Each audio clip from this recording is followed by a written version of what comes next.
To my subscribers, thank you for tuning in once again. If you are new, welcome to JT on the Go. Today we are visiting a historic landmark in French history, the Palace of Versailles.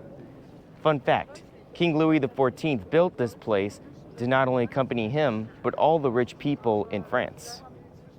The Palace of Versailles makes for a wonderful day trip from Paris. I recommend taking the train to the palace. Take line L to Versailles Rive Droite from the Gare Saint-Lazare train station in Paris. After you get off, it is a 20-minute walk to the palace. Along the way to the palace, there are several coffee shops. You can also take RER Line C to Versailles Chateau Rivigacci, which is only a 13-minute walk away. We chose Line L because our hotel was close to Gare Saint-Lazare. The region around the French capital of Paris is called the Île de France, and the Palace of Versailles is one of 3 major palaces worth visiting, and perhaps the most well-known. The best times of the week to visit are Wednesday and Thursday mornings. We arrived in the morning on a perfect day for filming.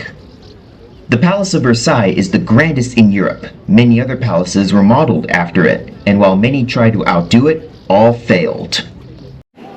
A model of the palace shows just how massive it is. This magnificent palace is all about King Louis XIV, also known as the Sun King.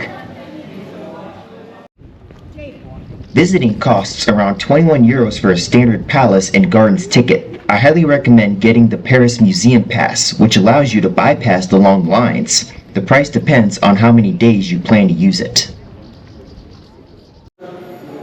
For a century, Versailles was the residence of the king and the seat of the French government. Every room is lavish, and while we won't go into every single one, each has its own unique theme.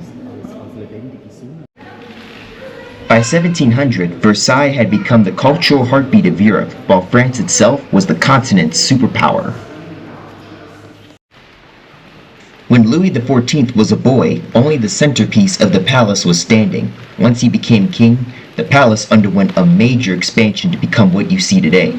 France remained a monarchy until it fell during the French Revolution in 1792. Before the palace saw modern tourism, the crowds were strictly nobles. Kings built palaces on such a massive scale as retreats from the capital city. At Versailles, Louis XIV hosted thousands of nobles. They spent their lives vying for the king's favor through strict etiquette, attending elaborate daily ceremonies like the king's waking and sleeping rituals, and indulging in opulent leisure activities like balls, theater, and gambling. What began as a country escape eventually became as busy as Paris. The palace highlighted the social and economic inequalities that led to the French Revolution, a period of radical political upheaval that overthrew the monarchy and established a republic. The last king to occupy Versailles was Louis XVI and his wife, Marie Antoinette. Today it is a world-renowned museum. As we move to the upper level, we can see the amazing gardens at the back of the palace. There was some refurbishment going on while we were here.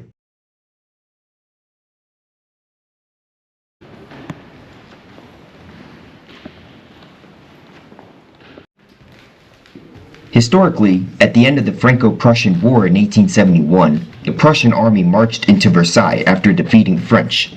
The Prussians actually turned the Hall of Mirrors into a military hospital and forced France to cede territory. This led to the unification of Germany and the creation of the German Empire.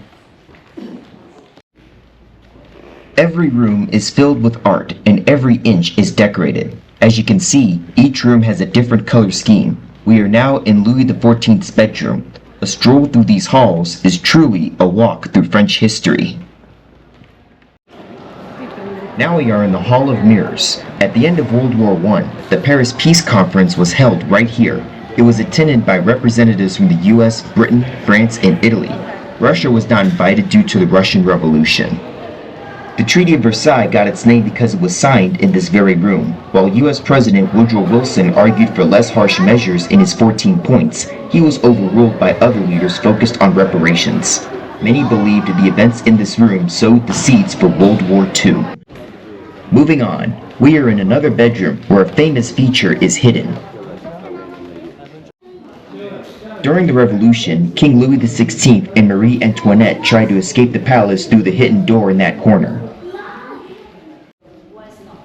They were eventually captured in the town of Varennes, east of Paris. Some historians believe the scent of Marie Antoinette's expensive perfume led to their capture. Both were later executed after the monarchy was overthrown. Today, France is led by a president rather than a royal family. Because the palace was built starting in 1623, much of the lights come from the sun through large open windows. We then enter the Coronation Room, which features a famous painting of the coronation of Napoleon at Notre Dame. Nearby is a painting of the French Emperor and his wife, Josephine. The overthrow of the monarchy eventually led to the rise of Napoleon and the Napoleonic Wars. After his defeat, the monarchy was briefly restored before further revolutions in 1830 and 1848. The French people clearly did not enjoy being ruled by monarchs. Next, we head up the stairs to the Gallery of Battles. In the 1830s, King Louis Philippe restored Versailles and transformed it into a museum of French history. This hallway is steeped in history, though you won't find paintings of the world wars here, as it focuses on earlier victories. Napoleon himself lived in Fontainebleau, also in the Île de France region. He was a figure who took France from revolutionary chaos to European dominance and finally to near ruins. One notable painting here shows Napoleon after the Battle of Austerlitz.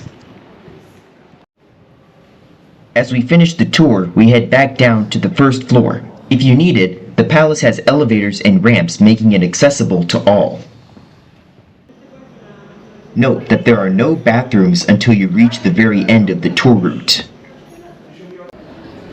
Finally, we are going to see the gardens. Louis XIV spent a massive portion of France's wealth to build this place. He was a divine right ruler, and these gardens, where he proved he could control nature itself, were his proof. Fun fact, Versailles is one of the few places in northern France that grows orange trees. If you enjoyed this video, please like, subscribe, and follow on TikTok and Instagram for more. The Palace of Versailles is a spectacular side trip, especially in the morning. Take care.